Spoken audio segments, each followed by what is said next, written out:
This is a Film Stories original podcast. Welcome to the Starlight Ballroom. Hey!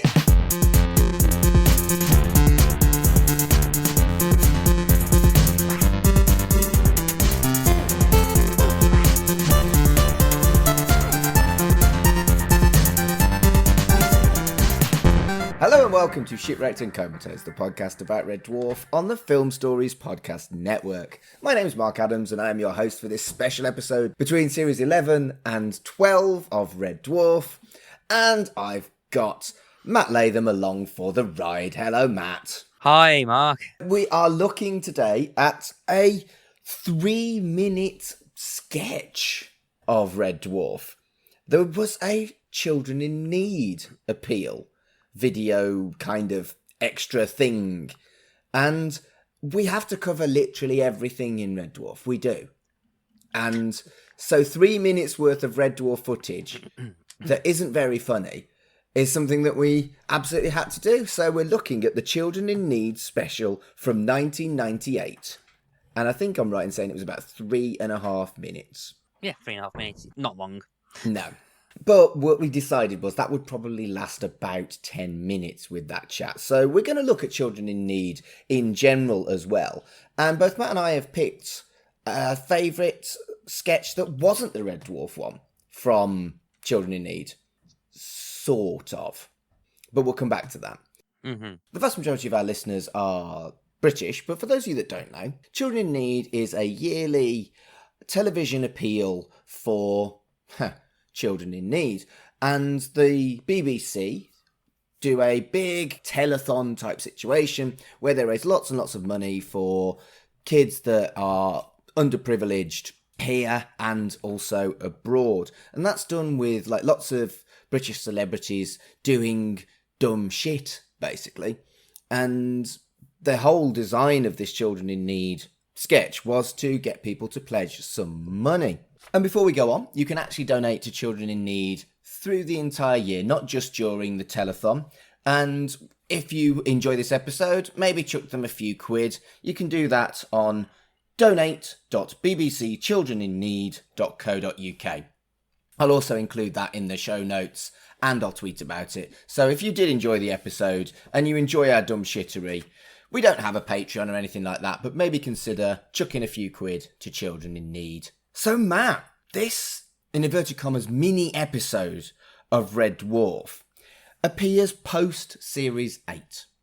And I don't think they knew that there weren't going to be any more episodes, do you? No, I'm going to assume that they just got a new status quo post-Series 8, and I'm not sure when this was filmed. I'm going to assume it was during Series 8, I think. Yeah, that would be my guess. Yeah. So I think this was probably the closest we probably would have gotten to series like IX. Yes. So if we didn't get back to Earth, you mean? Yeah. It does give you a weird little look at what it would have been like if Series 9 had been on the Beeb.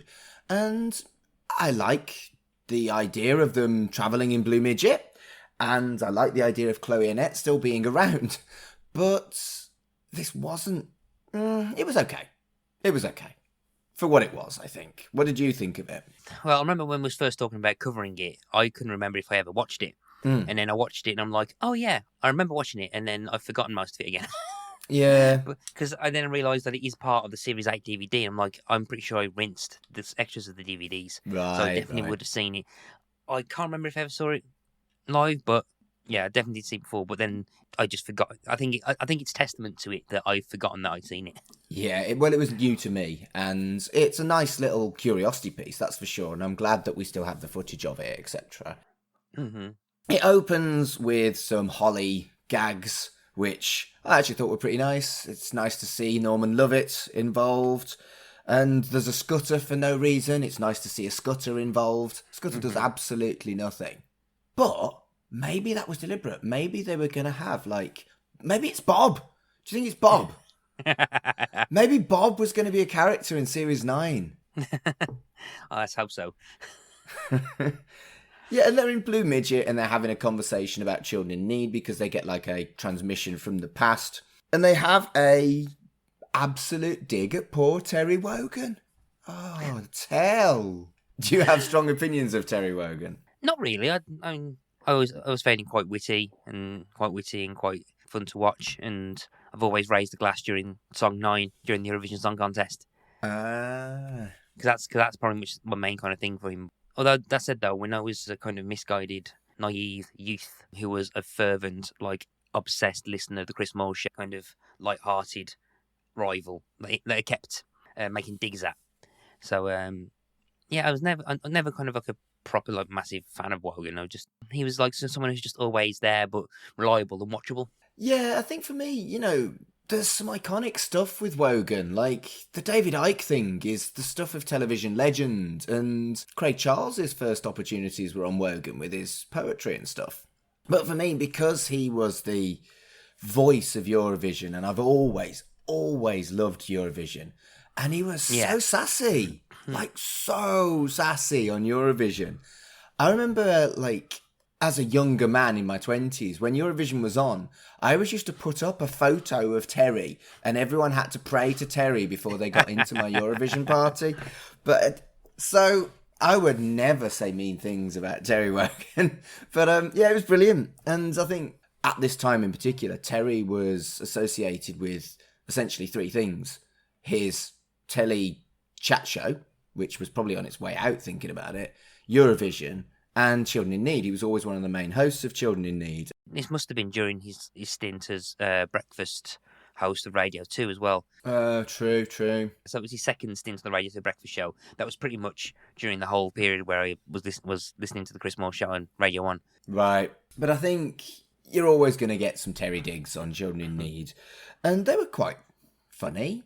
If they were drag queens, they'd be a Reed. And I'm pretty sure it's like Rogan's probably had like that said to his like jokes to his face, and basically Terry Wogan's got a very kind of almost very unique satirical sense of humour.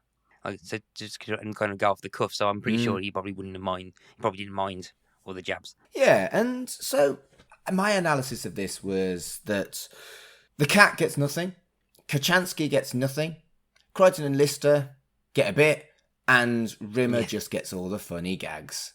Am I being fair, Matt? Yeah, pretty much. Because you've got basically like a quite earnest and big, serious kind of charity that covers actually quite stark and dramatic things. And I think, and a lot of it is basically they get like celebrities to do these weird things. And if I'm honest, I think I never really watched much Children in Need. I was much more a comic relief person, to the point where when he was talking, I struggled to find something for me to talk about because everything I remember was from comic relief. Right. But it's basically they need hooks to get people in to just reiterate the message, but they need to do it in a kind of character way. And out the ensemble of Red Dwarf, you would expect the character to kind of get Children Need the least, or to make the digs at it so that the other characters can say, oh, hang on, this is what it's about, is Rimmer. So, to be fair, Rimmer's always been that character.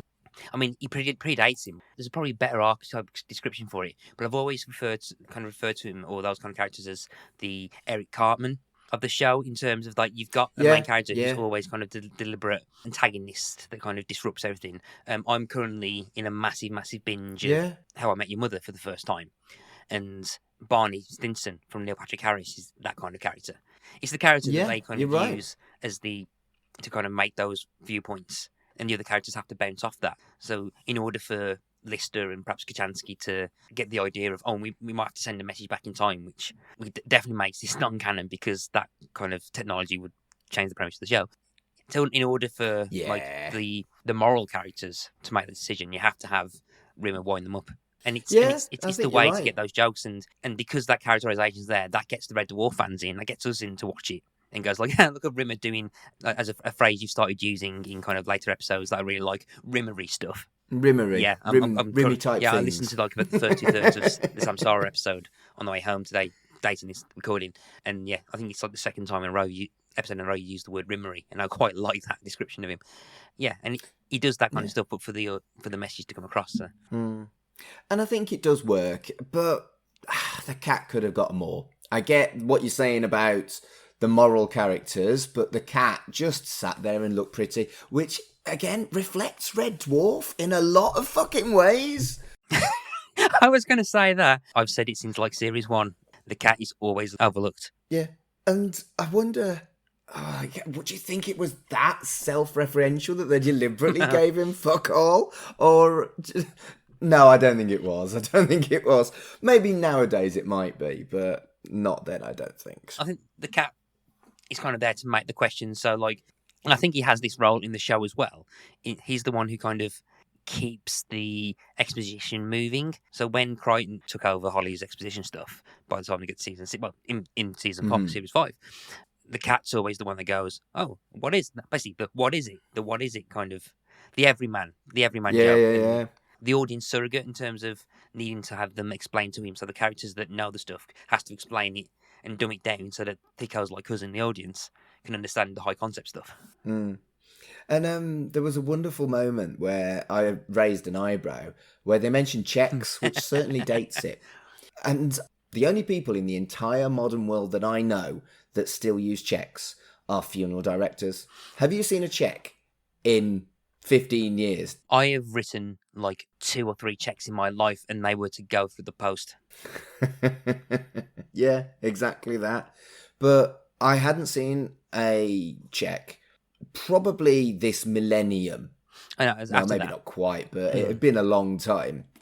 And then suddenly I started working in the funeral industry, and genuinely, I was agog when I was handed a check. I was like, these still fucking exist? But the technology's there, so you can actually go into a bank and just stick the check into an ATM, and it just scans it. Oh, yeah. I take photos of my checks on my banking apps. Actually, saying that, I'm pretty sure I had a family member send me a check for my birthday with like 20 quid on it. That I now realised that you actually take the picture in the banking app. And I was like, this is weird. Like, I consider myself to be quite IT literate. And there are still some things where I'm like, flipping heck. I can take a photo of a check and it goes into my bank account. Yeah. And it ends with a gag about Lister's guitar, which is perfect, because if you're going to have a 3-minute sketch, get a guitar gag in there. And I think it's just a nice little thing. I'm glad they did it. And other than one gently, misogynistic gag, it feels to me like this was funnier than Series 8. True. Yeah. Yeah. I'm just always going to go for Series 8. But I think as well, as you said, that like if we try and in order for us to kind of gain some contempt of commentary on this, to try and wring more commentary out of this, I think your idea that it perhaps is like almost proto sneak into what potential, I don't know, a 2000/2001 airing Series 9 would have been if they followed on only the good. You've got Rimmer as a hologram. You've got Kachansky there. They're pretty much in the same kind of costumes, more or less, as Series 8, apart from the fact that Rimmer's got this... Is it blue he's wearing? And so he's got like a hologrammatic look on him. And also you've got the blue Mitch... Because before we started, I misremembered it as being in Starbug, but the layout you've got is you've got the 5 of them in certain consoles. So you've still got Lister, you've still got Cat, we've got Crichton and Rimmer on the side, but then you've got Kachansky in the middle. And doing Blue Midget. So potentially would that mean that if they was to do a Series 8 that they'd migrate into Blue Midget to do that rather than Starbug, and like effectively writing out Starbug because they would not be able to fit Kachansky in there? That's what I think. I mean, the Starbug camera was always at an angle, whereas this is straight on and they're all looking right into the camera. So it is very different to the cockpit from Starbug. And I think it's because there's 5 of them, frankly. I think that's the only reason they changed it. But it does look ever so slightly un-Red Dwarfy because of that, I thought. Yeah, it is kind of weird when you come to think of it, because I never really realised the perspective is slightly different. I always think that perspective is there because of the way that Starbug is, and on an engineering level, it's probably the way it should be laid out. If you was going face on in Starbug, you'd have Craig Charles and Danny John Jules obscuring most of Robert Llewellyn and Chris Barry. Yes. Whereas with Blue Midget, you're on 2 levels. It looks a bit like Celebrity Squares. Yeah. Or Blankety Blank. Or the Snatch Game, I suppose you'd call it now. But I think that's why it freaked me out a bit. Because it looked like a fucking panel game. actually. Yeah. Put my finger on it as we're talking. But then I'm trying to think about like the kind of hints of what the character dynamics could have been for this, like the series 9 that we hadn't got. So, like for example, say the series 9 that Back to Earth references that supposedly happened. It's the dynamics you've got. Good point. On day recording in the middle of series 11 being aired, like we're days from us all watching series 12. Yeah, which I'm so excited definitely about. excited about for reasons. Yeah, Mark doesn't know what's coming. I know some. They're all going to look like Crichton. Yeah, yeah. Anyway, carry on. But one of the things that's going on is the fact that kind of, and I've always noticed, I've noticed this since series 10, is that there's always seems to be more of a focus of Rimmer pointing out that he's the acting officer, whereas if Kachansky Chloe and Annette stayed on and they managed to film like that series 9, that dynamic would perhaps slightly be different because we actually have an actual commissioned senior officer. It would be completely different. Absolutely. And I think you get that sneaky peek of that dynamic here. And again, yeah, probably haven't, but okay, it's probably not enough to kind of judge it. But I don't know, thinking about it, but I don't know, maybe perhaps that dynamic will probably be too different because of if they're going back to, because series 8 was very different in terms of premise. Like the hypothetical series 9, I think probably would be very, very different. Yeah, I think you're right. And I wonder if series 9 would have explored, Kachansky faking her death and Holly failing, or they were ideas that happened much, much closer to Back to Earth. I think it's that. I think it's just them trying to write it. Okay, we haven't got Chloe and Annette, so we just write them back. We'll go back to basics. Just the 4 guys just arsing about in space. And it works. It really, really works. And I know that you've all been moaning about Series 12, but I'm still kind of going into it quite optimistically. I've got a point against that, but I don't really want to spoil it. So, yeah. Hold that thought. But I think in general, I'm really glad that this exists. It's nice that they got involved in children in need. And, yeah, it's a cute little anomaly. It's 3.5 minutes. I'll stick it on the socials. People should watch it. Last question before we move on.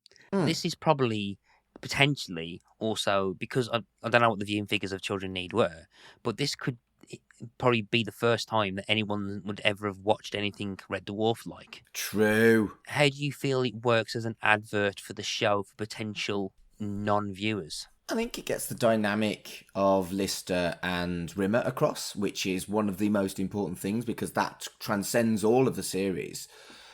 I think it is a little bit of a problem in as much as the female character gets fuck all, and it highlights that. And it's funny enough that I think maybe people might take a look at. Yeah, I think it probably does the job. Shame that there wasn't any more Red Dwarf after that, really. What do you think? I think the same. The only thing is that I think that if people go, okay, oh, the DVDs. I think, were the DVDs coming out at this point? No, probably weren't. No, not yet. Probably not yet, but a lot of them were on VHS. Probably go, let's start from the beginning. The first 6 would definitely be on VHS. I don't actually know when they released 7 and 8 because I was kind of checked out at that point. I watched them, but I didn't buy the videos. So I think they're probably all out on VHS by this point, but not DVD. But yeah, but I was saying, like, people, okay, you got this kind of like British sci-fi program. Okay, let's go and watch the first episode, and like the funny head-shaped guy's not there. Yeah, that's a good point. I don't know, though. People watch soap operas. They get used to characters coming in and out. And, even in sitcoms, you get characters coming in and out. The first series of Men Behaving Badly had Harry Enfield, not Neil Morrissey. Was it Neil Morrissey? Because Martin Clunes was in the ITV one. No, I thought it was the other way around. Anyway. But, and that is probably a similar thing to Red Dwarf. More people will have seen post-Series 2 than they will have seen Series 1 of Men Behaving Badly. And would maybe watch the earlier stuff out of curiosity, perhaps. You know what I think the most striking image is perhaps for the general public might be? I think it might have been Crichton, because I think Crichton's visually the distinctive thing. It's probably not the same amount of clout, but it's probably the Red Dwarf's closest thing visually. And I mean this visually, it's probably the closest thing to the Daleks in Doctor Who in terms of iconography. So, yeah. Yeah, I think so. Yeah, so I can definitely remember kind of when I remember watching the first Death series for the first time. And I can't remember when going, oh, Crichton's not here. Where's the robot? Yeah. But that was the 3-minute sketch We for had about Children in Need. 20 plus minutes on it. Well, you know, it's you and me. And it's now time to reveal what we both picked as our favourites from Children in Need. I think I'll go first because you, as always, ended up being a maverick. And I did consider all the Doctor Who stuff. There's been 3. Dimensions in Time, which I've actually talked about on the TARDIS crew with our friends Baz and Ben over there. We got 50 minutes out of that, just so you know, Matt. Lightweight. And that was beautifully peculiar. And it's one of my favourite things that's ever existed in Doctor Who because I'm an idiot. Is that the one where they're at Albert Square? Yes, that is the crossover with EastEnders, yes. From 1993, I think. And then there was Time Crash, where the 5th Doctor, played by Peter Davison, met the 10th Doctor, played by David Tennant, and that was just so sentimental. That was like the basic meta thing of like, can I take your daughter's hand in marriage? Yeah. Yeah, basically. It was really clever. And then finally, the 2023 special was LOL, How the Daleks Got the Plunger, and they were all brilliant. And I just thought that would be a bit of an obvious choice. And also, let's leave that to the TARDIS crew. So, the other honourable mention was Puppet Aid, which was a load of famous telepuppets singing Ed, the Duck, Gordon, the Gopher, Zig and Zag, Zippy and George from Rainbow, the characters from Mongrels, Muffin the Mule, which would have made my mother very happy, and Mr. Blobby. And the only reason I would have picked that, because I think it canonises that George and Zippy are a couple, because they hold hands and look into each other's eyes lovingly during that. And I think that canonises. George could do so much better. But that wasn't what I picked, but those are my honourable mentions. I actually went simply because I fucking love the original. I went for the 2013 Harry Hill version of Take On Me by a-ha. And it's so perfectly done. The artwork is exactly the same as the music video from a-ha. And as parodies go, I think it's really warm and silly and full of fun. Had you seen this before I sent it over to you? No, the first time I saw this was about an hour and a half ago. Yeah, and I've got no memory of this. But then, when watching it, realising it was 2013 means it was pretty much height of TV burp. Yes. Oh yeah, he was huge at this point. He was never really someone I enjoyed, but my love of a-ha kind of overshadowed who would it could have been anyone, basically, that was the main character, because it was a parody of something that I'm really, really fond of, that reminds me of happy childhood times, you know? Exactly, yeah. But I think it's quite an affectionate kind of like parody, but then kind of also holds a certain reverence for the original. Yeah. Because I can't remember exactly, but I'm pretty sure that I can't remember where they filmed the cafe scenes in the original. I think it's the set of EastEnders on this, but I don't know where they were in the original. It looks like the perfect whether they kind of matched or did a perfect recreation of the actual kind of cafe, because it looks like the 80s. The staging's the same, and it's just ridiculous. And right, 2013 Sunita looks exactly the same as 80s Sunita. My goodness, that woman doesn't age. Bitch. I was watching it going, I can't remember who she was. I was like, is that Sunita? Because that can't be. Looks too young to be Sunita. And it was like, no, it's actually Sunita. I was like, flipping neck. It's Sunita. Yeah. I mean, what a choice. I have no idea why they picked Sunita, but it works because I think, she's an 80s star and she's fucking beautiful. So why wouldn't it work? But of course, then they make it about sausages, which it's so silly, and it's just a great bit of fun, I thought. And I looked through a lot of the characters, the bad guys are played by the hairy bikers, which is a brilliant touch. I think that's such a fantastic idea that, you know, they're chasing after the food because they're the hairy bikers, TV chefs. And Warwick Davis, for no reason, playing a keyboard rest like Morton Harkett from a-ha. I'm good. Yeah. I approve. I think Colin might have to kind of fact check on this one, but it looks like he's actually playing the right notes at the right time as well. But I can't. Yeah, but my knowledge of like keyboards is a bit naff. But he's like, well, not naff, non-existent. I wasn't sure, but I agree. It didn't look like he was just plinky plonky. Yeah. So, yeah, I do you know what? In my head canon, that was played live by Warwick Davis. And Richard Madeley, for no reason. He's not in EastEnders like a lot of the other characters. He's just Richard Madeley being Richard Madeley. And yeah, it's Extreme Bellend Richard Madeley as well. So yeah, exactly. But let's not. Yeah. But I think the biggest surprise in this is when they open a door and they find Peter Andre and Barbara Windsor having a snog. And brilliant. Yeah. For me, it's just like the two of the most ludicrous people that you could put together having a snog. Brilliant. But also, maybe you should have gone for Babs rather than Jordan. Yeah, also, Peter Andre, also slightly right wing as well, because he's out. Oh, has he? Yeah, he's for fuck's sake. Yeah, I'm gonna tell you a career decision that you're not gonna like. Oh, go on. He hosts a show on GB News. Oh, fuck that guy. Why are all the fun people ending up being cunts? Ugh. And I had to look this one up. The presenter of Watchdog was on there. She was on Watchdog at this time. Sophie Raworth, who is a newsreader. Long-term newsreader and journalist. Brilliant. And Lucifer. Did you clock that Lucifer was there? Tom Ellis was there, yeah.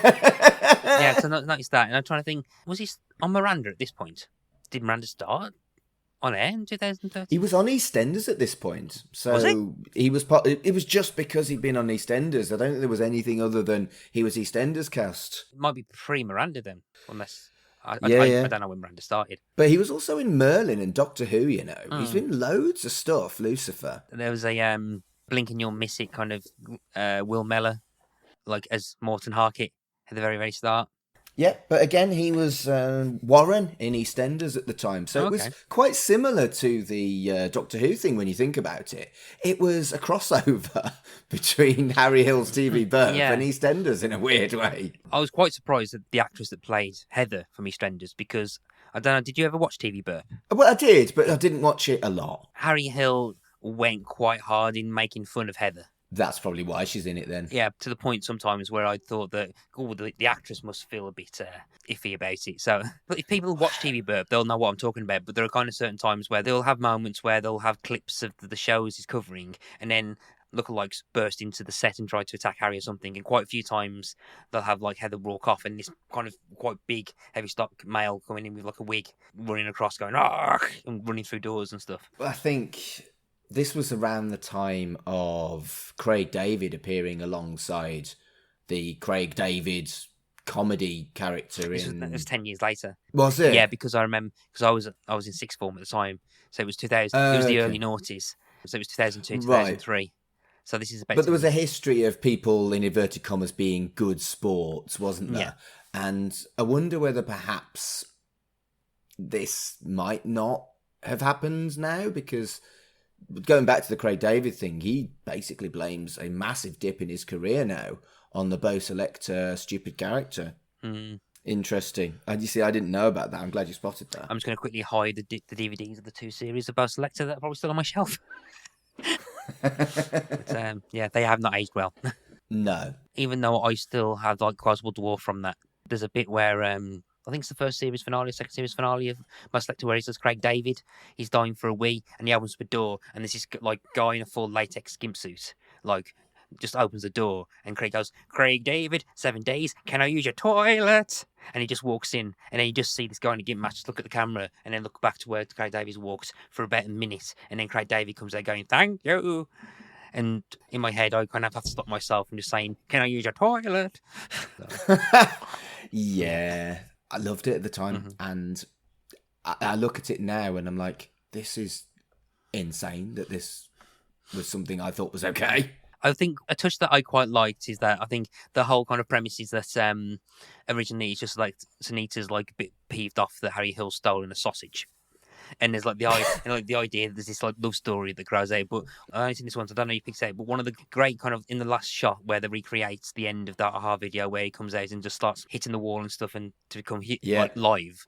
It's like a recreation of the bedroom that the woman in the video starts. And Tanita's in this room. But did you clock all the posters in her room? That they're all white balding men, just that look exactly like Harry Hill. So it's the Mitchell brothers, Eston Blumenthal. Yeah. So naughty. And like, the idea being that she's actually got a type. Yeah, and then she gets a sausage back as well. Yeah. After all that. This is so silly. Yeah. And it's clearly a love story to the original as well. Yeah. And that's why I picked it, because it made me smile. And it seems like you liked it too, though. Yeah, I really liked it. I've always quite liked Harry Hill. Harry Hill's got that very kind of silly, kind of unique sense of humour that he knows exactly the level he's at.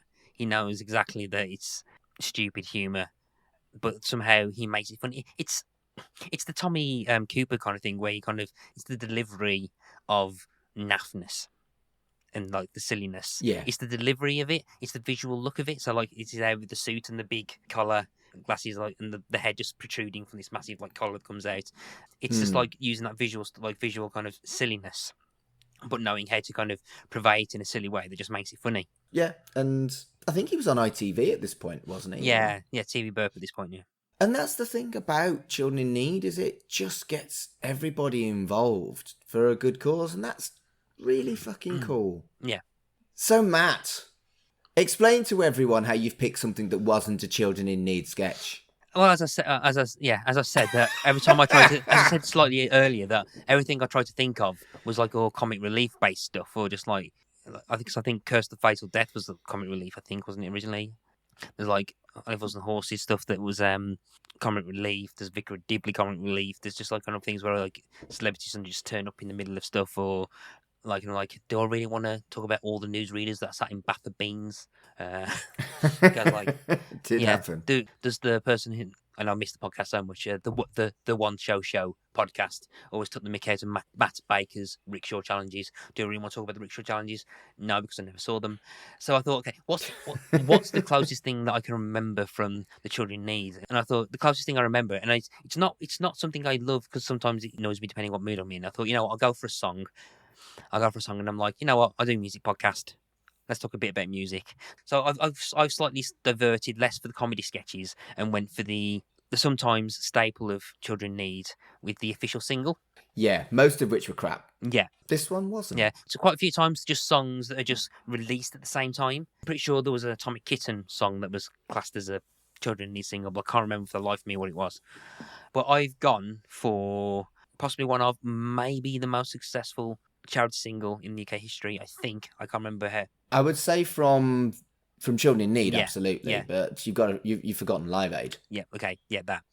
Okay. But other than Live Aid, I know you. Matt doesn't fact check. Pass it on. Yeah, I've gone with 1997's Perfect Day, which is the cover of Lou Reed's Perfect Day. With what I kind of like surprised himself is that there were kind of famous people, but there weren't popular kind of mainstream artists or kind of people that like the children or like the teenagers would get. They were kind of like proper adult contemporary stars that are in it, and it was quite star-studded. Yeah. That I think at the time I was 12 when this came out. I recognised about half the people in this. So. I was a bit older than you. I think I'm about 5 years older than you, and I recognised more than that. But there was the odd artist that I didn't know amongst them. But I mean, looking at stuff like Bono, David Bowie, Elton John, Boyzone, Tammy Wynette, Shane McGowan. These are huge, huge musical names. Maybe not cool with the kids, but huge musical names in, what was it, 1997? Yeah. And for me, I just think it was a genius idea that they had this popular corporate promo that highlighted their music coverage. and they ran it essentially as like the BBC's equivalent of an ad break, and people loved it. They released it as a single and made a fuck ton of money for children in need. I think that's such a great idea. Yeah, and I think I remember at the time kind of thinking, oh, it's all right. I never bought the single, but I remember thinking it's all right, but never kind of loving it. Because I think at the time it got overplayed, and I was 12 at the time, and I can't remember what I was listening to at the time. I think I was a couple of years away from getting into rap music. So so this was pre-rap, Matt.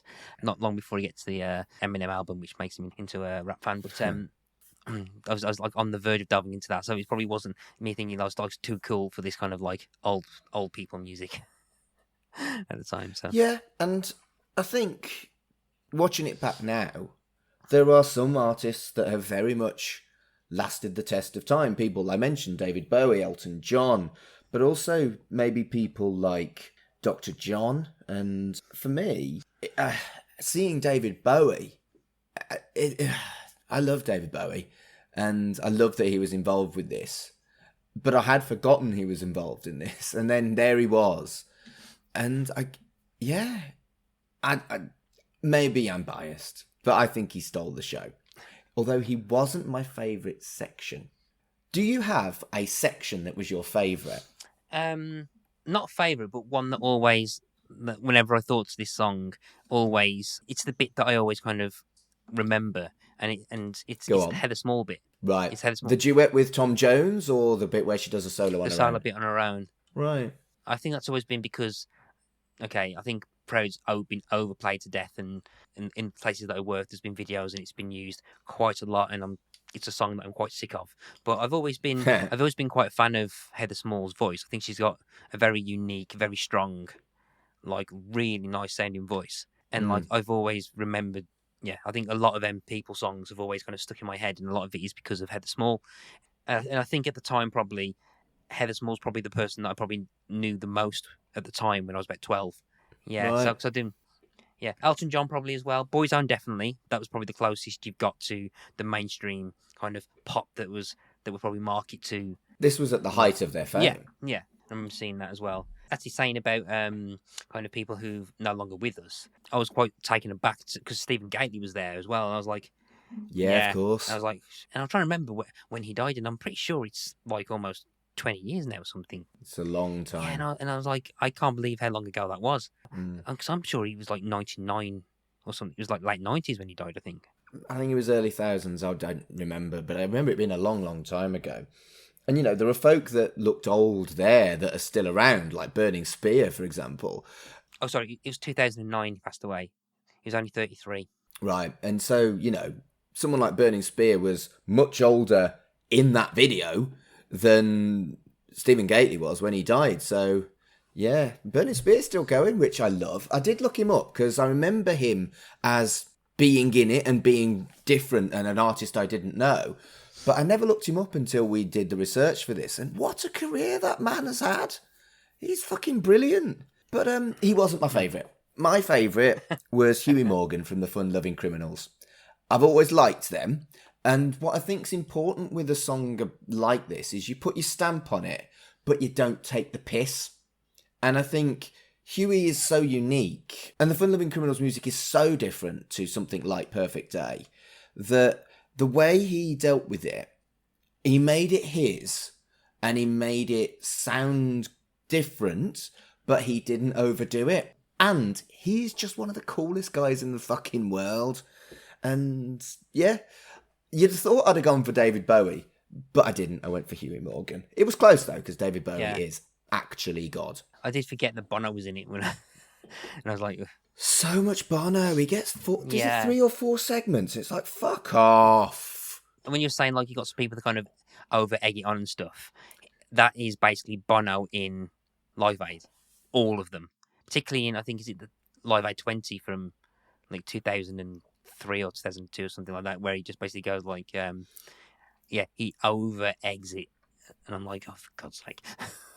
I think he gets too much of a share here, but I don't actually think he over-eggs it on this particular track. No, he's better here. I don't know. Maybe it's my feelings towards Bono as an artist. Hi, Kurt. Yeah, sorry, Kurt. Maybe we should have got him on this. No. He won't listen to this.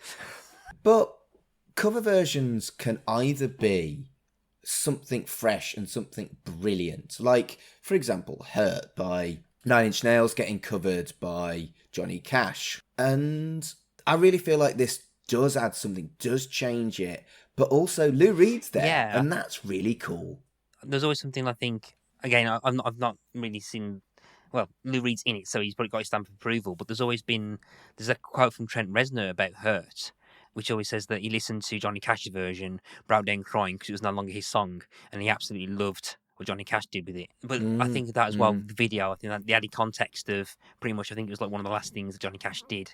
You see him as a frail old man singing it in the Johnny Cash Museum, and it's Black Star with David Bowie before Black Star. It's Johnny Cash's version of Black Star. Yeah, fair. Well, Black Star was David Bowie's version of Hurt, I think. Probably the better way to say it. But yeah, and that's the added context. Yeah. But the added context, I think, works with something. And I think it doesn't aim to be the kind of like comically schlock comedy single that sometimes you probably would get with like Comic Relief. It's quite earnest.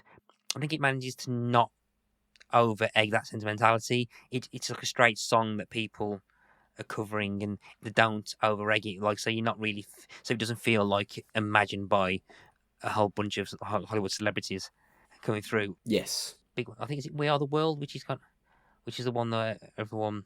There's one big one which everyone just kind of thinks everyone just looks at it with the cynical eye. And I can't remember if it's We Are the World or something else. I think We Are the World was the American attempt to do Live Aid, but I can't remember what. Some of them are done. Some of them have been done badly. I'll say that. Yeah, and this one, I don't think anyone goes in too heavy, and the way they end it with Heather Small and Tom Jones, two people who might have gone in too heavy and tried to steal the show, and end it with them as the crescendo, is a stroke of fucking genius, actually. And okay, there's a lot of talented singers here, but I think in terms of vocal power, I think Tom Jones and Heather Small are probably the strongest, like physically, in terms of singers with powerful voices that can probably hit the high notes and stuff. But I'm just looking at the again, just looking for the list and stuff. I mean, this is '97. They still managed to like dig into kind of like, because they have Ian Brody from the Lightning Seeds show up just after Huey Morgan. They have Brett Anderson from Suede going as well, just to try and get the indie people in. Well, Evan Dando from the Lemonheads is probably the most obscure on the entire list. And I'm including Leslie Garrett and Thomas Allen in that because they are huge in their fields. They're both opera singers. Having the guy from the Lemonheads was a fucking deep cut, actually. There's something I always call the punching in the face test, in that who's the most famous person you think of that if they punch you in the face, you wouldn't know it was them. And like, there's a couple of people here, like, I'm pretty sure I would not recognise Leslie Garrett if she punched me in the face. But then all of a sudden realised I knew it was her when she started singing. I was like, I don't know her, Anyone listening who's like, if there are people like famous people that you wouldn't recognise if they punched you in the face, let us know. Or have you been punched in the face by a celebrity and subsequently discovered that they were a celebrity? Let us know. Red Dwarf Children. But I already knew that. Well, I've been punched in the face by celebrities. Wrestlers don't count. They are. They absolutely do. Not if you're in the ring. Not if you're in the ring at the time. Well, okay, then I haven't been punched in the face by a celebrity. Yeah. Even though I've been repeatedly punched in the face by celebrities. Mm-hmm. Anyway, I think this was great fun. Did you notice that there was a male and female only version of them? No, actually, no, I did not. Yeah, the B-side was a male version and a female version of the song. And I think there was a karaoke version as well. They're interesting. I listened to them both. But they really do lose something. Both versions lose something. They don't have any more vocalists. They just have more men taking the women's parts and women taking the men's parts. And they're good. But this is better. Yeah, they probably just like got them to sing pretty much the whole song and then just cut and pasted stuff in. That's probably how it works. That's what I was going to ask you. I wonder if there's 25 versions of this song. Somewhere in the BBC archives is a full-length David Bowie cover version of Perfect Day. And boy, oh boy, would I like to hear that. Yeah. I'd also like to hear the Sky Edwards version, a more Chiba equivalent of Perfect Day would be fucking sublime. Huey Morgan's version, imagine how different that would be. Yeah. I'm just delighted by the idea of these 25 different versions existing. Fucking hell, they should release those. Surely that would make them fucking mint. Definitely, yeah. I wonder if they do exist. If you work at the BBC and you think that you can steal their files, get in touch. Yeah. Red Dwarf Pod at Red Dwarf Pod. Just needs to be the Bowie and the Huey Morgan and maybe the Sky Edwards versions. I'd really like those three. Safe. We've not actually talked about the video at all, by the way. What did you think of the video? Basically, it's what you expect, really. It's just like people come in, like to do 5 minutes of a camera aimed at them with some lighting, walk away, and it's... I think that's a fair cut, but I've liked the way that they've framed it, in as much as it is Lou Reed with a projector, and every time he switches out a slide, it brings in a different artist. I like that. I think that was a nice way of framing it and a nice way of giving it some context. I thought the background was really kind of... It reminded me of the Always video by Erasure, which isn't a bad thing because that's a great video. Less backflips in this, though. I've not seen that video, if I'm honest, but I think it's one of those premises that like fit the brief in terms of, okay, we need a premise that allows us to kind of not to have everyone in at the same time, so they probably can't afford to do a live aid and have everyone in the same place at the same time recording everything. So it was probably one of those things that was probably recorded remotely or in different places.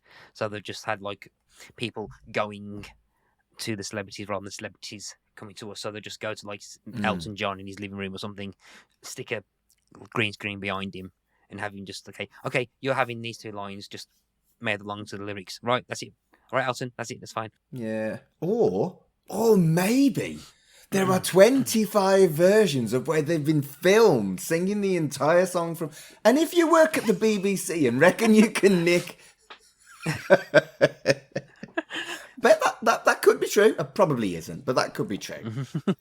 But did you go down the rabbit hole that I did and discover that there were two kind of spiritual sequels to this? No, I did not. A lot later, there was a very similar version to this with more modern artists. They covered God Only Knows by the Beach Boys, which again, like the Lou Reed, had the Beach Boys backing.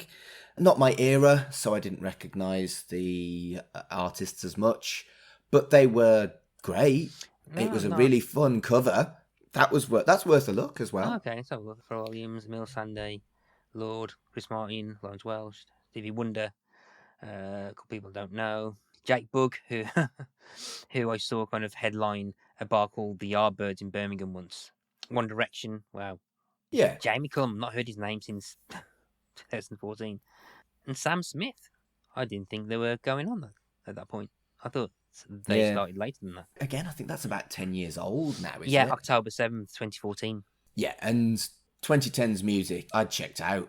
I'm back into weird, non-mainstream music now, but 2010's music, I'm so clueless. Half of these artists I'd never heard of, but they all did a good job. It was very similar vibes and a great song, done differently. I really enjoyed it. Looking at the Wikipedia article, I don't remember this sketch, but apparently it was parodied on Harry Enfield and Chums, as well as by Matt Lucas and David Williams. But I can't remember that at all. I do remember that. It was all the Harry Enfield characters. Oh, okay. And so it was the same song, but with Tim Nice But Dim and the lovely wobbly randy old ladies, loads of money and all of those. Mm-hmm. And yeah, it was fun, it was silly, and it was an obvious gag, and it worked. I think it's more of a spoof of Live Aid, but have you ever seen the video for Bad Cover Version by Pulp? No. So Bad Cover Version by Pulp, I think the original song is all sung by Jarvis Cocker, and I think the song is actually more of like a serious song, but the video is basically all these kind of like musician lookalikes. It's like Michael Jackson,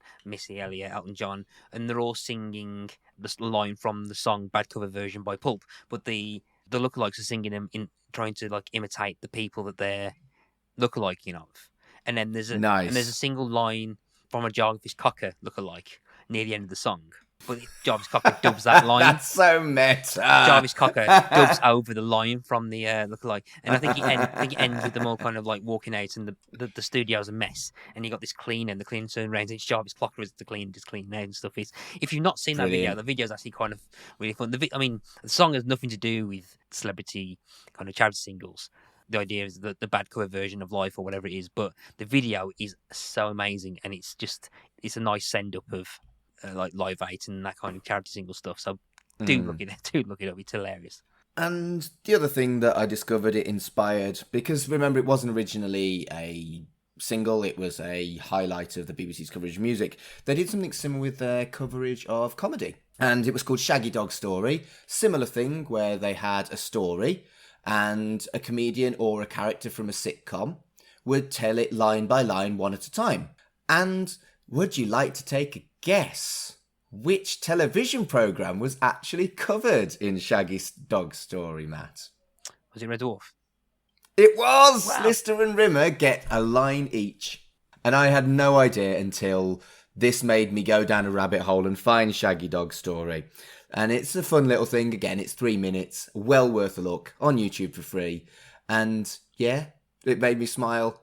And then it made me laugh when I saw that after all this time there was Red Dwarf Media that I didn't know about. I'm just looking at the list of the cast that come in and stuff, and it's actually quite sad. So you start with Ronnie Corbett as himself. Yeah. Then, Ronnie Barker turns up as Arkwright. How old was this? 1999. Wow. Yeah, Ronnie Barker, Bite Milligan, Carolina Hearn, Jeffrey Palmer. Oh yeah, there's a lot. It's worse than Perfect Day for that, actually. Victoria Wood, Peter Sallis, John Sessions, flipping heck. Okay, yeah, and the two-handed. So they go right after the two names right after each other that kind of affected me is Gary Olsen and Emma Chambers. Gary Olsen was Ben from 2.4 Children. Oh, right. And Emma Chambers was Alice from Vicar Dibley. Oh, mad. Yeah. When you think about it, it's only 20 years old, but we've lost so many of them. But it's great. It's worth a watch. Yeah, I need to watch that. And yeah, so because I'm assuming we can't string a special out of No. out of that. No, we've just covered it, Matt. Yeah. Actually, I better not challenge you because you probably would. We want to do Series 12. Yeah. We want to do Series 12, and we want to do the Promised Land. And they're coming sooner than you might fucking think, actually. So, Matt, have you enjoyed going down a weird Children in Need rabbit hole today? I have. Yeah, this podcast has gone down some weird rabbit holes that have been quite enjoyable, particularly as a listener of episodes that I've not been on and episodes I have been on. So, yeah, this has been an interesting revisiting of Red Dwarf Media that I think is overlooked. Has it made you think you'll watch the next Children in Need? No. No, me neither. I'm going to do exactly what I've always done. Just watch the sketches I want to do the next day on the BBC iPlayer. Yeah. But I always appreciated Children in Need and Comic Relief. But actually taking a sit down and kind of looking at the kind of crazy things that they can do and work together on and actually thinking about it rather than just kind of just consuming it. Children in Need's pretty cool, isn't it? Yeah. And I think before we go, I want to ask you a question. What are your memories of Comic Relief? Because I don't think we won't be able to cover Comic Relief because there's no Red Dwarf crossover that I'm aware of. So I always got Comic Relief and Children in Need kind of mixed up because they just have sketches and stuff what I like on in weird formats to make money for charity. So I don't have a strong opinion of Comic Relief any more than I do on Children in Need. They're both brilliant. They raise lots of money for good causes by doing dumb shittery. yeah, I think this is perhaps where I kind of got lost when I was trying to think of something to cover, because a lot of things I remember that often get shared on social media are more Comic Relief. So, for example, I think when David Tennant turns up as the English teacher for Catherine Tate's character, was it Lauren, I think? And am I McBothered? Yeah. Yeah, and even though I'm not a fan of James Corden, I think there's one where he actually goes and talks to the England squad. And I think that's Comic Relief. Oh, actually, no, that's Sport Relief. Well, that's a third one, isn't it? It's Yeah. just BBC making money for good causes at this point, isn't it? They do it a lot, and that's not a bad thing. Yeah, and I think this is perhaps what I think Comic Relief has slightly more power in terms of the more kind of like comedy aspects of it than Children in Need, I think, does. Where you've got, I think, there's the one year where I think they said, oh, if we manage to raise $1 million, then Hugh Grant will end up just getting off with Hugh Grant live on TV. And they ended up saying Hugh Grant and Dawn French were just basically snogging each other on live TV because they got to Amazing. $1 million and stuff. But yeah. Oh, and the Coldplay does the Game of Thrones musical. That was in Comic Relief as well. Now, that's one I haven't seen, but I refuse to watch it because Coldplay. Yeah, fair enough. So, Matt, before we go, where can people find you on the internet? Yeah, you can find me in the usual places. Facebook, Instagram, Twitter. Well, Twitter I don't use as much anymore, but you can find me under Pick a Disc. It's just search for Pick a Disc underneath that. That's usually where I am, on Threads and all the other stuff. Instagram's probably my biggest place to go, so if you want to find me, you can find me there. If you're looking for me, it's at MarkAdamsHC on Twitter and on Instagram. I spend most of my time on Twitter because it's easy to use, and this does not mean that I endorse Elon Musk. Elon Musk is a cunt. And I do try on Instagram, but it is all about weddings and funerals and naming ceremonies. So if you want to actually see me talk about interesting shit, there's weddings, namings and funerals on Twitter as well, but there's other stuff too. Yeah, I think if you want to see Mark go up a checkbook, go to Instagram. If you want to see... There's pictures of some crematorium, which is incredibly boring. But yeah, I'm trying harder on Instagram because I do hate Elon Musk, and maybe I should move away from that cesspit. And that's about it for this special episode. But next week we return to Red Dwarf. We have literally taken 2 weeks with no break between Series 11 and Series 12. What a fucking turn up. Next week we are back with Kurt and me and Carl looking at the first episode of Series 12. We're going to be looking at Cured. So until next week. That was such a perfect episode.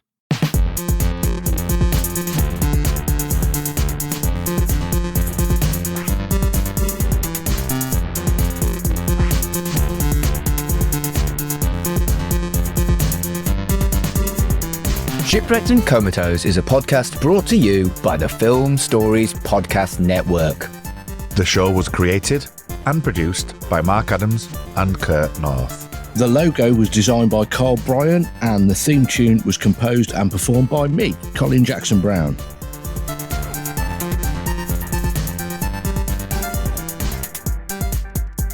I suppose I'm here as well, Matt Latham.